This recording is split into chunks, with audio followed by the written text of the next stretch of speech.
right, ambassadors, ladies, gentlemen, and other guests, welcome to this Finnish Institute of International Affairs Center on U.S. Politics and Power Transatlantic Currents event. U.S. and China, 7 years of discord and implications of Europe. My name is Charlie Slonis-Pasternak. I run the center. But as I've said before, none of you came to listen to me talk about the US and China. So I'm just going to do a few administrative things, and then in the second half of the hour, I will run the Q&A. Administratively, want to ask you all to write your questions into the chat. I will then collect them from there. I'd also like to thank the generous sponsor of Transatlantic Currents series, the U.S. Embassy here in Helsinki, and more broadly, the ERCO Foundation that makes the whole center's operations possible. As our hostess today for the Transatlantic Currents, we have actually Ambassador Deborah McCarthy. She's a non-resident fellow at FIA. Some years back, she actually spent a good amount of time here in Finland, now in and around DC, I guess. She has degrees from University of Virginia, as well as Georgetown, and has represented the U.S. in a diplomatic capacity across Europe and Latin America. She's also currently, in addition to being a FIA non-resident fellow, she's one of the Atlantic Council's Scowcroft Center for Strategy and Security.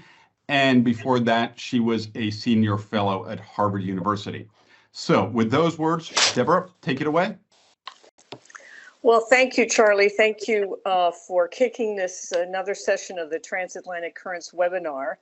But more important than my biography is the extremely impressive biography of our special guest today, Ambassador Chas Freeman, who in his very long career and post-career has covered just about every facet of U.S. foreign policy.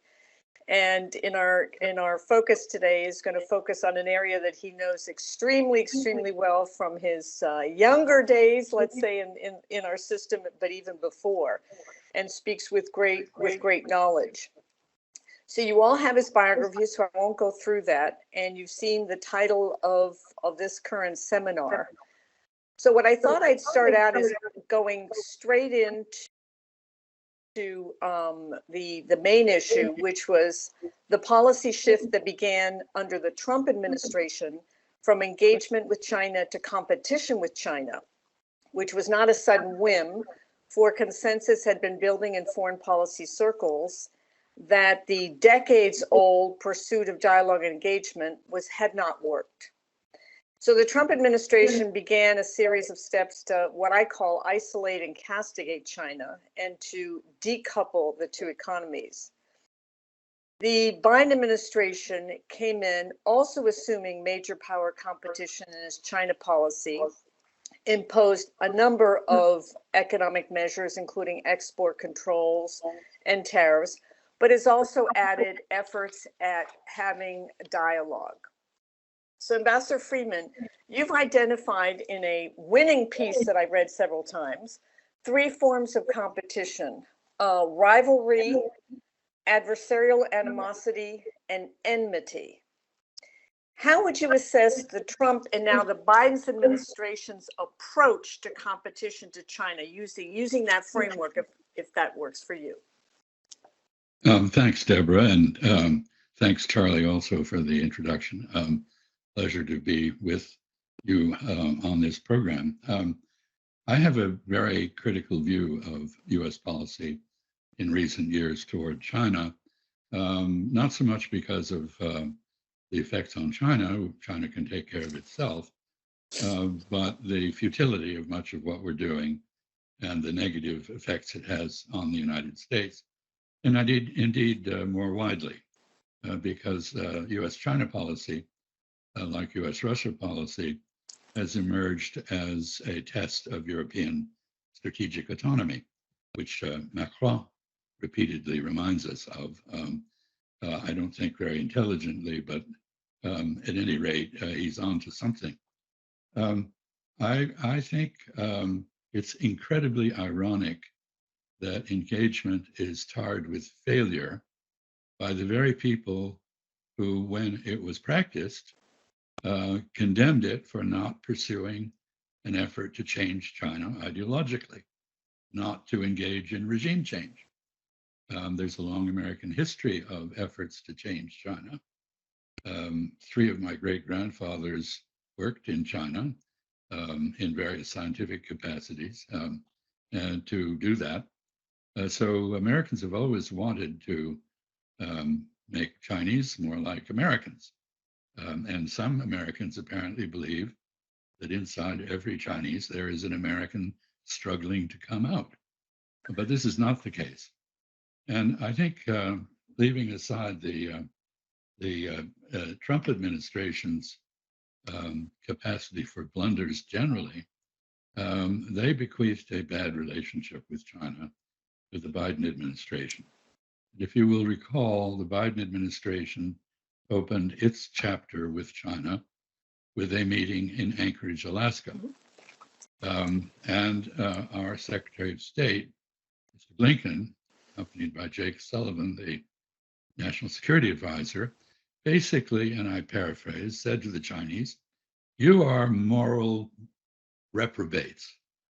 We don't like you, and we're determined to hold you back, and if possible, push you down. But there are a couple of things we need you to do for us. Would you do them, please?" Whatever this is, it does not resemble diplomacy as traditionally practiced successfully. And so we are engaged in adversarial antagonism, which I define as an effort to compete by hamstringing the opponent or the competitor, rather than rivalry, which I see as based on efforts to engage in self-improvement. And I think the effort to disengage from China has grave penalties. You know, in 1820, China was over 1/3 of the global economy, and it's coming back to that level. If you look at, not at GDP figures, which are essentially meaningless for international comparison, but look at production, 36% of industrial production on this planet is now in China. You simply can't afford to disengage from a power that is that large. And China is a world power in the classic definition of that, meaning a country whose interests and aspirations have to be weighed with regard to any problem anywhere on the planet. So I don't like disengagement. I think it is counterproductive. I don't think this has been adroitly carried out. And I'll stop there. Well, what do you sense are the actual concrete results of 7-year-old, animosity approach to China? You mentioned the 36% industrial production, but China has moved in so many areas despite U.S. measures. And I thought I'd ask you a little bit more about that. Well, I think it's been very good for Mexico and Vietnam. That is to say that in the effort to decouple supply chains, we've basically added intermediate stops in places like Vietnam and Mexico. And they have booming economies, but there is really no evidence of the intended repatriation of industry, the so-called reshoring that was supposed to happen. It is not happening. The major result has been to stimulate the Chinese to redouble their efforts for self-sufficiency, with incredible results. Over 1/4 now, almost, over 1/4 of the world's STEM workers, that is scientists, technologists, engineers, and mathematicians, are Chinese now. And the margin, the proportion is increasing, not decreasing.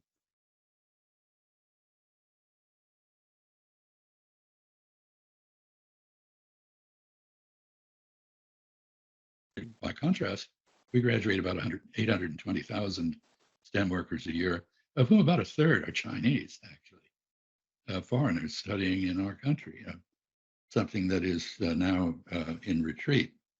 So I think, however, the major detriment, and certainly from the point of view of a country like Finland or from a European perspective, is that instead of doing what we did with the opening to China in 1971, 72, namely enlist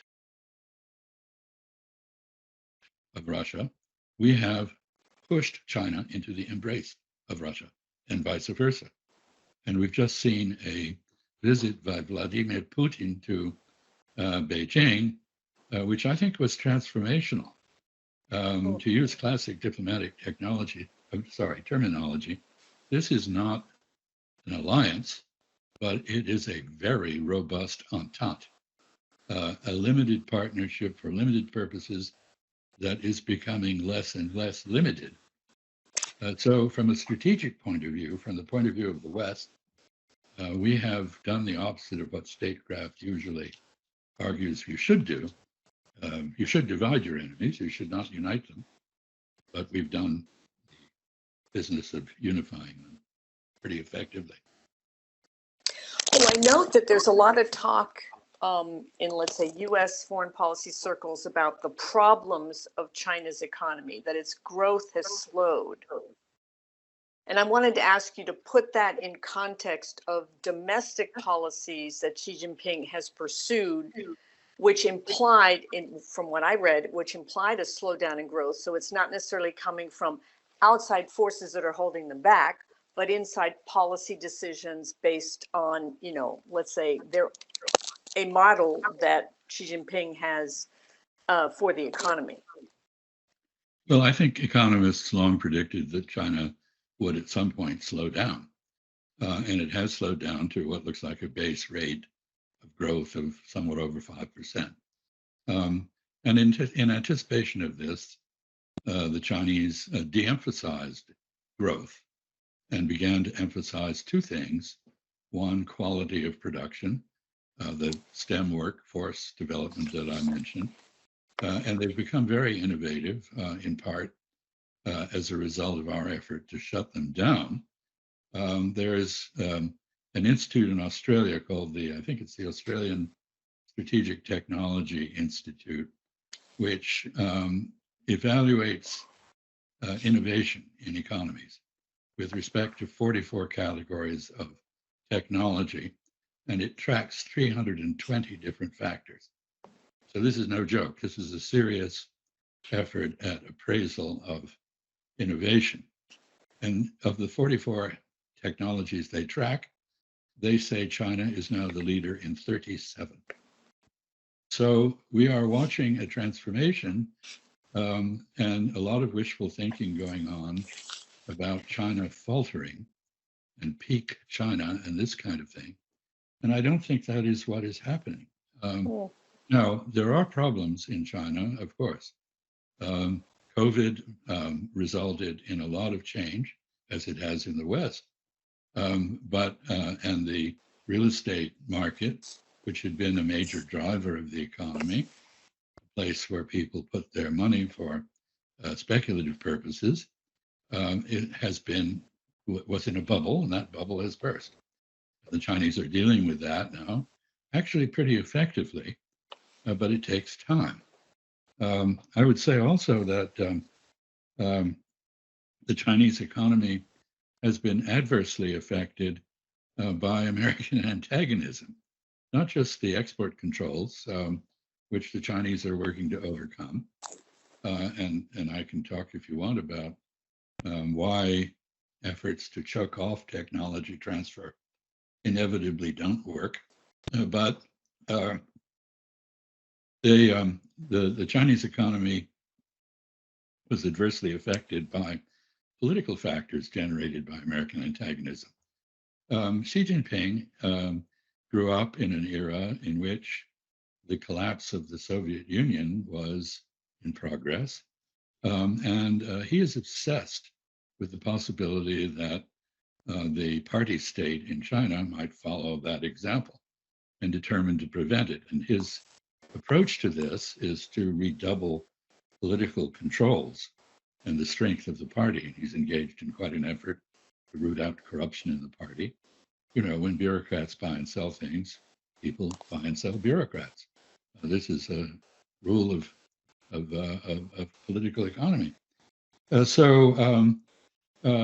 think the private sector, which provides about 75% to 80% of the employment in China, and which is the source of most of the innovation, is feeling constrained.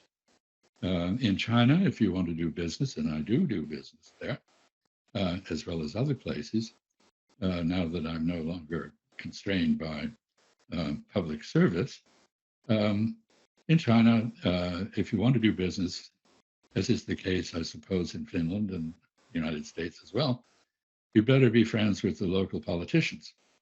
And in this case, it's the party secretary in the province or the city or the county where you want to do something that is important.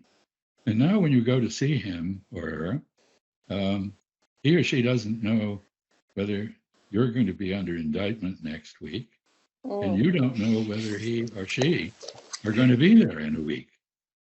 So this is unpredictable circumstance, and it constrains investment. So I think there are a number of factors coming together, but I would note finally that the Chinese have come up with a very effective form of industrial policy. It works through policy banks. Basically, they authorize the banks to lend on favorable terms in particular endeavors. And the banks then conduct due diligence. And when they find projects that seem promising, because they have to make money like other banks, they provide the money. This approach has also been applied to the Belt and Road Initiative, which is quite successful. And it essentially is similar to Deng Xiaoping's notion of crossing the river by feeling the stones with your feet.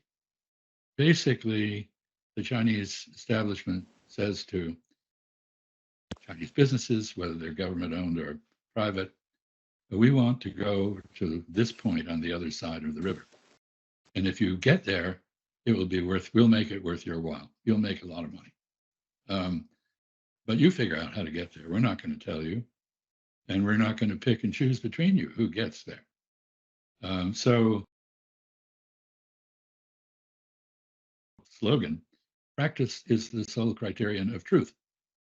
That is the definition of pragmatism. And that's how industrial policy in China and in the Belt and Road Initiative operate. I think we can learn something from that. Well, wanted to ask on the following. So competition is one pillar of the Biden policy towards China. But the other pillars are obviously investing domestically and building alliances, particularly in the Indo-Pacific. We now have AUKUS and the Quad, deliberate efforts to engage more with Vietnam and the Pacific Island states. Now, China, of course, is a major economic partner of all these countries. How would you assess these alliance efforts by the United States, and are they balanced sufficiently between military, political, economic engagement? Well, they're almost entirely military, despite the fact that the major challenge from China is not military. There is a Chinese civil war, which has not ended, and which could end in renewed fighting, where the U.S. would either come to Taiwan's aid or not, as the circumstances suggested. But the primary challenge is economic, and China is now, once again, the economic center of its region. And oddly enough, the United States, by withdrawing from the Trans-Pacific Partnership, not joining the Japanese-inspired and sponsored successor to it, and not joining the Regional Comprehensive Economic Partnership in Pacific Asia, has basically dropped out. We're not a factor in trade policy development anymore. So I would say this is a terrible example of the over-militarization of U.S. foreign policy. And we look at everything through a military prism, and that's a mistake. The final irony is that a tremendous amount of military innovation is going on in China in response to our effort to organize its neighbors against it.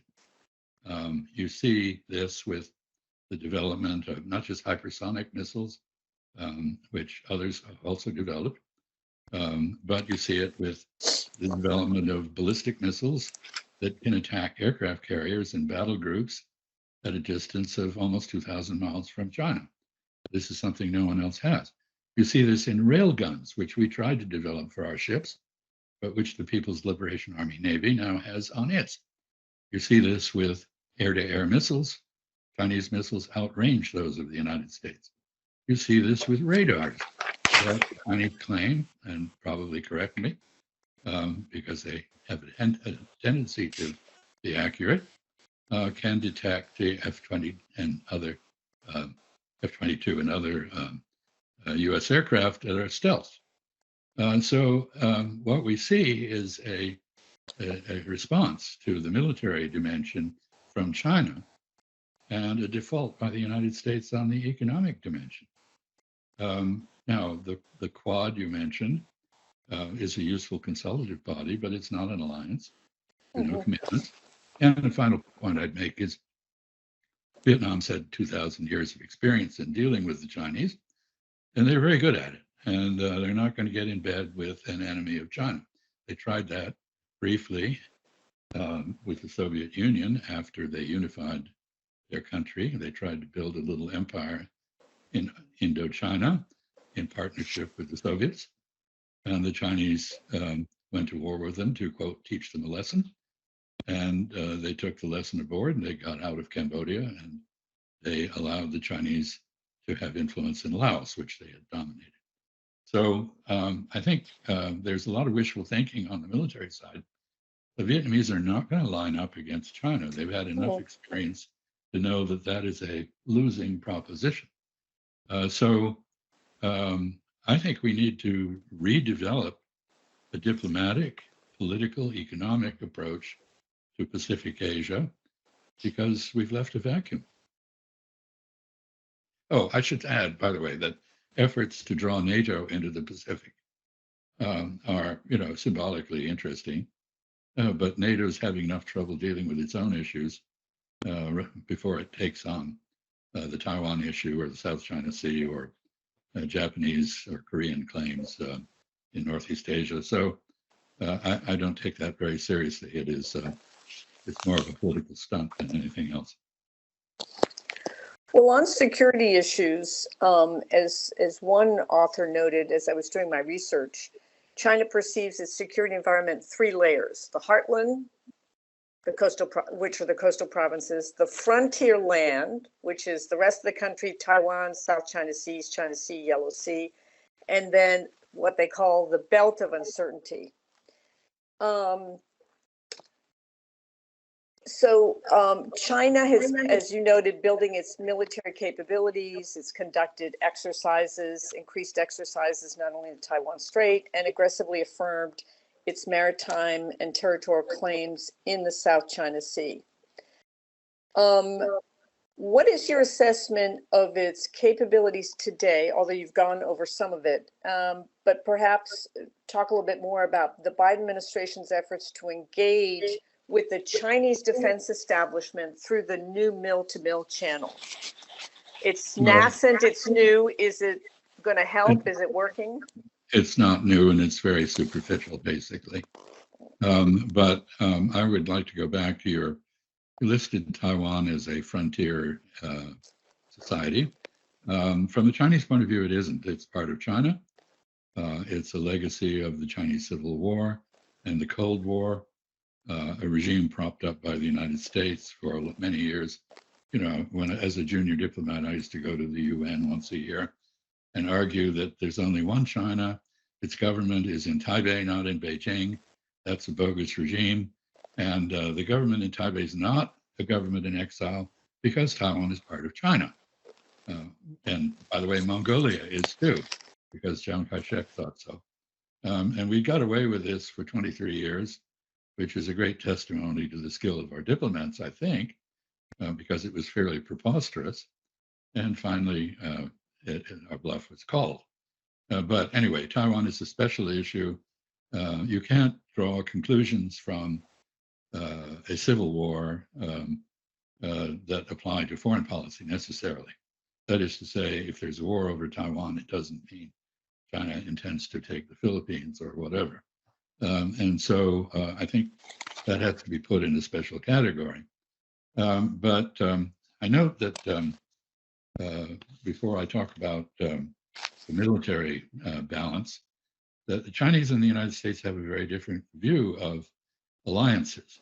The Chinese see them as liabilities. They can get you in trouble. They can get you involved in conflicts that you really have no interest in because your ally requires your support. And the nature of an alliance is a mutual, essentially unconditional commitment, not an entente, which is conditional. Anyway, China doesn't have any allies. It doesn't seek them. It has a buffer state in North Korea that it detests, but which it tries to keep alive because there are US forces in South Korea that are aimed at it. And it has a client state in Pakistan because Pakistan is the sole check to Indian hegemony in South Asia. So these are the realities of Chinese policy. I think the military-to-military dialogue is singularly unproductive. And here, I think we've lost the art of diplomatic dialogue, with which Henry Kissinger began the relationship with China, and which Richard Nixon, whose idea it was to open to China, not Kissinger's, which he practiced very well. You start by asking the other side, what is your view of this situation X? How do you think it is evolving? Is that good or bad for your interests? And then you say, well, actually, we see the situation in many ways similarly. We don't think if it's good for you, we also see it as good for us. So let me ask a question. Since it would be good for both of us, is there some way we can improve the odds of that outcome by if working together, or if we can't work together, maybe working in parallel? I mean, you do your thing, trying to end up at this objective that we agree would be desirable, and we'll do our thing, and we'll talk to each other. Now, this is diplomatic dialogue. There's none of this. Instead, what there is an exchange of diatribe and statement of positions, rather like the Anchorage meeting that I paraphrased at the outset, and it doesn't accomplish much. Basically, the Chinese will not do anything substantive with the United States as long as they see us intent on military containment. They point out we are present on their coasts. We run 3 or 4 intrusive patrols of their coasts every day. They are not present on our coast. There's no reciprocity. This is very different from the US-Soviet interaction, where the Russians were off our coast and we were off their coast, and we worked out a code of conduct based on reciprocity because we didn't want to challenge the Russians to the extent that they would challenge us, and vice versa. The Russians are fairly cautious. Chinese are not, because they're not in such a balance. Last point is the sobering one. When you talk about strategic interactions between adversaries, and we have proclaimed China to be one, and they accept that we are an adversary now, you have to examine what I call the balance of fervor. Fervor is the intensity of your commitment to a particular cause. And the balance of fervor over a civil war with Chiang Kai-shek's heirs in Taiwan is not with us. This is an issue we care about, but how deeply is a matter of doubt. There is no doubt about the intensity of Chinese feelings. They had two revolutions in the 20th century that were designed to unify their country and foreign spheres of influence on its territory. And they see Taiwan as an American sphere of influence on their territory. So that is a powerful driver of opposition to our basically military approach. And it doesn't leave us with much positive to talk about, which is very dangerous, I think, because we're now in a nuclear arms race as well as in other arms races with the Chinese. Well, as I'm going to skip a couple of questions and move towards the EU's policy towards China. We had the Commission's paper of 2019, which noted it was a technological power, an economic competitor, and a systemic rival, but it called for deeper engagement. And then fast forward to December 23, when the Commission president gave a very strong speech outlining a newer approach, calling for de-risking through diplomacy. She did add the word through diplomacy, called for working on common challenges like climate change, and obviously making European economies and industries more competitive. Like the US, the EU has adopted some measures like industrial probes towards China. And then we throw in the issue of Ukraine. It's seemingly that both the EU and the US are seeing China's approach to Ukraine as kind of a litmus test of the overall relationship. And so I thought I'd approach this slightly differently and ask you about China's perceptions of NATO and China's strategic objectives in terms of not condoning Russia's aggressive behavior, invasion of Ukraine. Yeah, I think one has to remember that during the Cold War, as the then German ambassador to Beijing told me, the Ostpolitik rebounded off the Great Wall. And Europeans had a big interest in cultivating China as the United States did, as a balancer of Russia. And the Chinese actually had a very intense off-camera dialogue with NATO.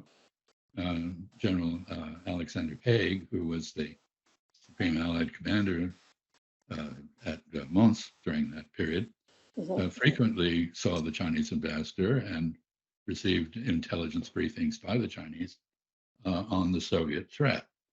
But as I indicated, we have now drawn Russia and China together, and their view has now changed. They saw the run-up to the war in Ukraine as a case of Western American overreach, an effort to incorporate Ukraine into an American sphere of influence called NATO, which would inevitably be followed, as it has been everywhere, including, I gather, in Finland, by the stationing of American forces and weaponry on the soil of a new NATO member. And from their point of view, this was, that is from the Russian point of view, obviously, this was a strategic threat. You began to hear as early as 1994, the late Boris Yeltsin warning against it. 2007, Putin, speaking at the Munich Security Conference, was very blunt about the fact that Russia would have to respond to what it saw as a threat. And of course, we saw in December of 2021, a demand put forward for negotiation, which the West rejected, which was followed by the Russian use of force. It was also accompanied by the Winter Olympics in Beijing and by a Putin visit with Xi Jinping, in which I believe Mr. Putin told Beijing, Mr. Xi, that he would have to react militarily if there were no negotiation. But I judged that he thought there would be a negotiation. And my evidence for that is that he did not brief his generals on a plan for Ukraine. He did not prepare the logistical support for an invasion. He told his troops they were engaged in an exercise. He did not prepare them in morale terms for the mission he was going to assign them. And it has all of the earmarks of a last-minute decision. So I think the Chinese who, by the way, have remained steadfast. They have not recognized either Kosovo's detachment from Serbia or the Crimea's incorporation into Russia, nor have they recognized either the so-called independent people's republics in the Donbass or the Russian annexation of those republics, and plus Kherson and Zaporizhia. So I think the Chinese are straddling. They're trying to preserve their principles, which are very much consistent with the Westphalian bargain. The 5 principles of peaceful coexistence are essentially a restatement of international order based on sovereign equality of states, as envisaged by the United Nations Charter. They've tried to preserve those principles, but at the same time, they have a 4,000-mile, 7,000-kilometer border with Russia, and the Russian history of Russian-Chinese relations is quite checkered. It began with a group of Cossacks in 1644 eating Chinese scientists who were collecting botanical and zoological specimens in Siberia. Now, this was not an auspicious start. I guess it was winter and the Cossacks were very hungry. Anyway, China's relations with Russia have had their ups and downs. The Chinese seem now determined to keep them up. And in the context of European policy, they favor precisely the sort of outcome they thought Mr. Putin was demanding in December 2021, namely an agreement on European security architecture that would not threaten Russia or threaten other Europeans by Russia. And this remains their objective. They just don't have the diplomatic clout to bring that off. And we are, of course, opposed to it.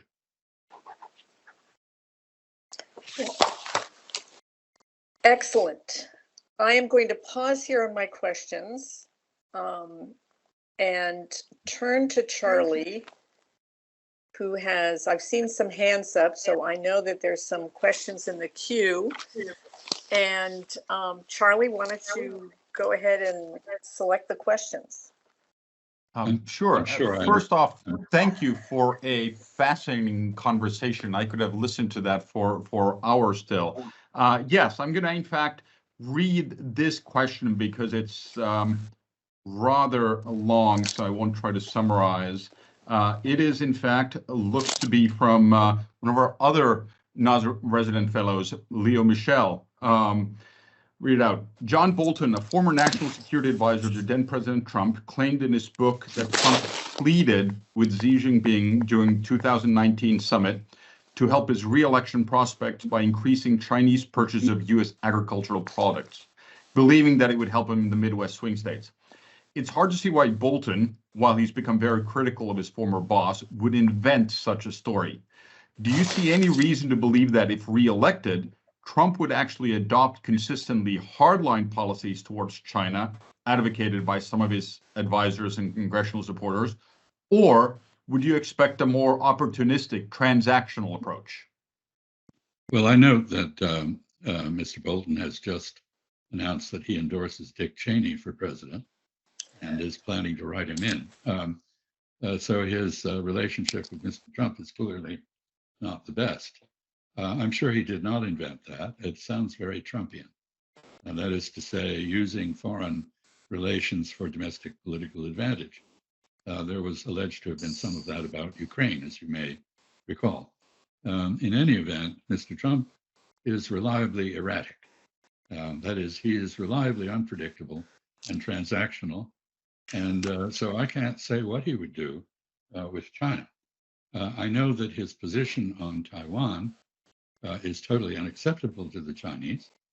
And I also note that he is bringing with him, if he is elected, which I believe he will be, because of the weakness of the Biden candidacy, if nothing else, he's bringing with him 3,000 people, ideologues with specific agendas, and many of them are very anti-China. So I can't tell you what he would do, except I suppose, unless he changes with spots, like the famous leopard, can't do. I think you could count on him to try to use the relationship with China to advantage he can find. And that may well include very hardline policies on technology transfer. He has announced that he will impose a 60% tariff on China imports from China. He's going to impose a 10% tariff on everyone else, he says. This would certainly cause a huge surge of inflation in the United States. It would disrupt international trade in an alarming fashion, and I think it would be disastrous for our republic. But he has advisors who believe strongly in that agenda. So one can't say it's just campaign talk. All right, thank you. Yeah, I myself, looking at it from a European perspective, I like the idea that Trump is, or I don't like the idea, but the description that he's reliably unpredictable and inconsistent. If I can go to China, of course, we're in Finland, or at least many of the people participating today. So the Arctic often comes up. Now, China famously has kind of taken its first steps towards the Arctic through a scientific perspective. It is a reasonably sized scientific set of buildings or a base in Iceland, etc.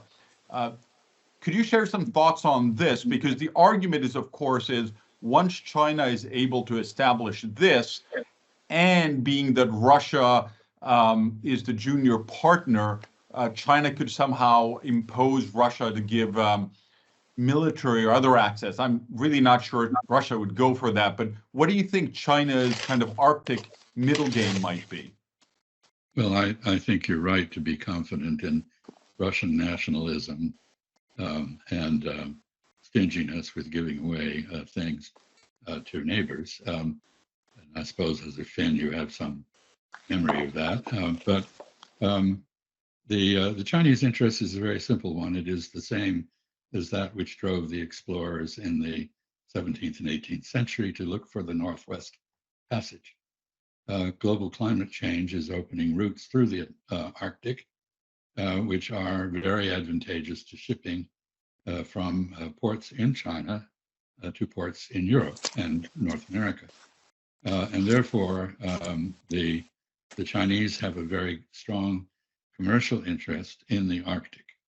And now that they have a partnership with the Russians, and they have developed their own icebreaker technology, they are able to send shipping through this route. And I think we'll see more and more of it. So this is, in classic terms, the opening of a strategic line of communication for the Chinese. And you're going to see them to the north in the Arctic more and more as the years go by. If I could just follow up on that, then do you see that's an opportunity, if not for all of EU, then kind of the Northern European countries to find these areas of cooperation? I mean, search and rescue is often brought up, but there's probably other interests that are commercial that can be driven. Then I can't help but note that you mentioned China having its kind of icebreaker designs. As I understand, many, if not all of them, are based or are in fact finished designs, which leads me to the question of intellectual property theft. And this has to do with kind of the original sense of, do you compete by rivalry or then adversarial antagonism? Now, people have been stealing secrets probably since there were two different villages somewhere in Africa. But do you see this being one of the reasons why people might be more reticent in doing business with China, is they would simply lose their intellectual property also? And I will leave it at that. There's the next question coming up then. Okay. Well, I think intellectual property rights are a very important subject, and it's right to be vigilant and cautious in dealing with anyone. I chair a global business. It's a boutique business, but this is a major element in most of the transactions we arrange. Now, I'll make a couple of comments historically about this. The first thing that the newly born United States of America did under Alexander Hamilton was hire two guys to go to England and steal the technology for textile manufacture. And indeed, in my home state of Rhode Island, the first textile factory was established with that stolen intellectual property. So this, as you said, is an ongoing problem. During the 19th century, the major violator of intellectual property rights was the United States. However, in 1898, for the first time, we became a net exporter of intellectual property. And suddenly we got religion. So we became a stout defender of intellectual property rights. And in the 20th century, the Japanese displaced us as the primary violator. They then became innovative and began to export their own intellectual property, at which point they too got religion. The Chinese now have religion because as they have become an innovative economy, it is in their own interest to protect the intellectual innovations of their companies and individuals. And in fact, oddly enough, some Western countries now like to refer their intellectual property disputes to courts in China because they are intellectually and legally equipped to deal expeditiously and fairly with these disputes. So I would say, yes, be vigilant, but there are opportunities.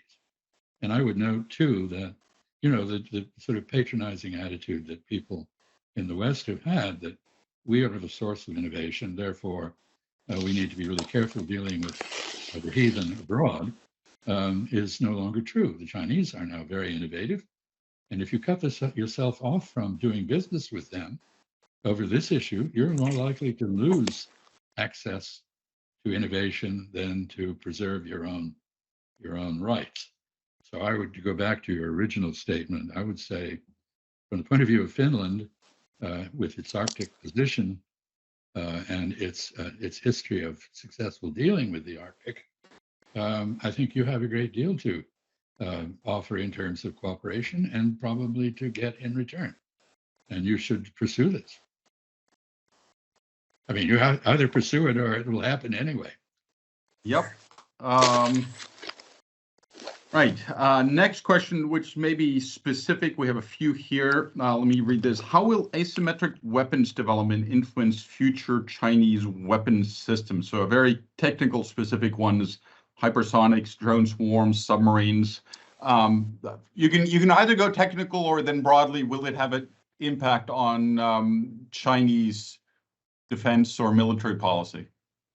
Well, I think we're seeing in Ukraine the development of a whole new battlefield environment in which there is almost total transparency, that is, visibility of the enemy, and any move by the enemy can be rapidly countered.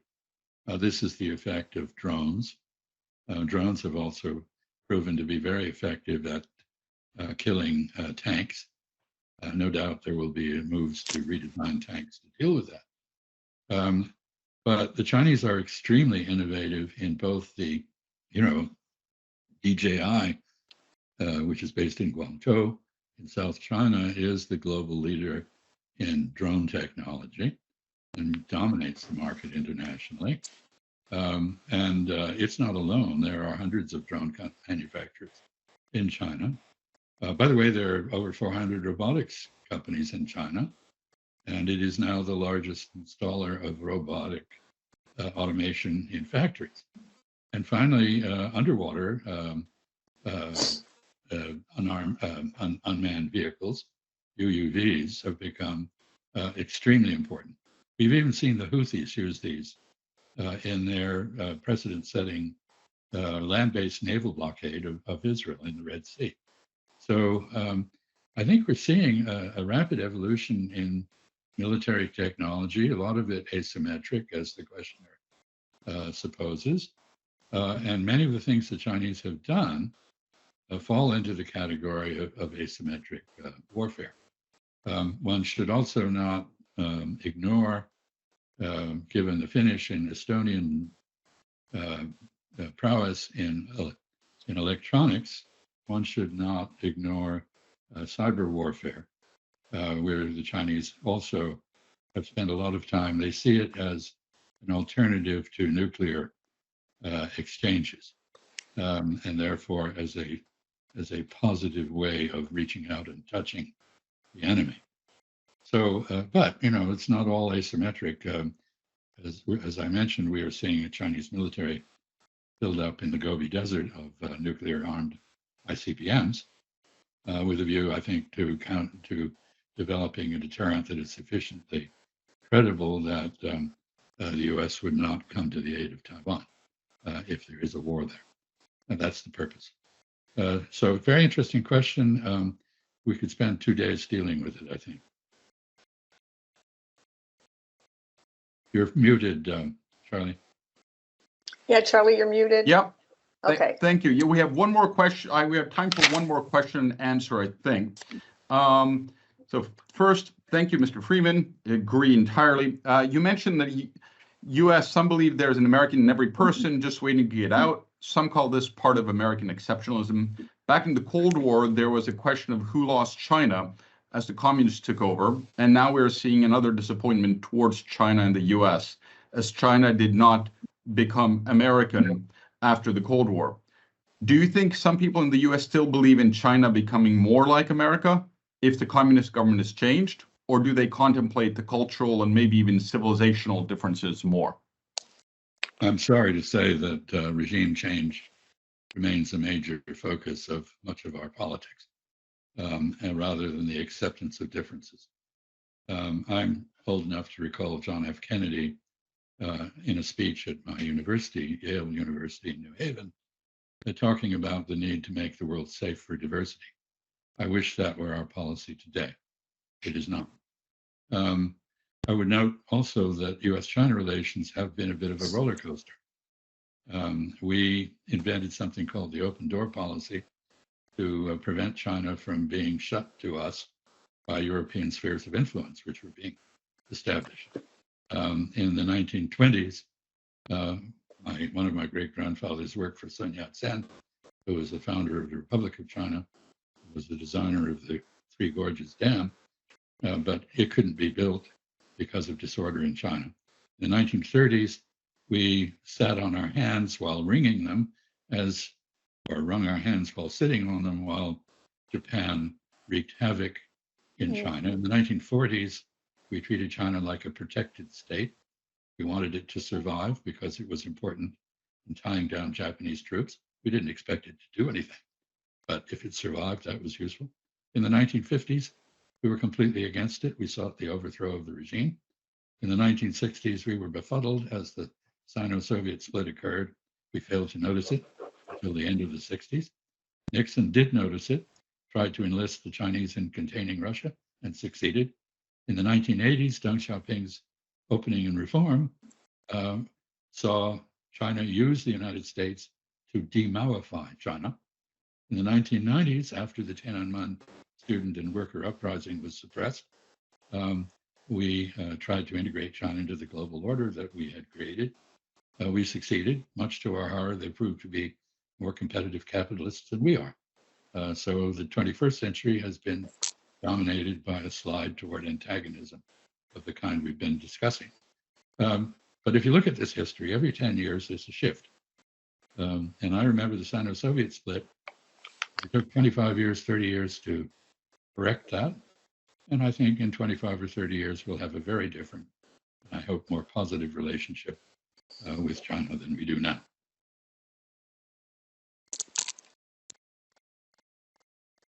I think that seems to me like an excellent way to begin to wrap up this session.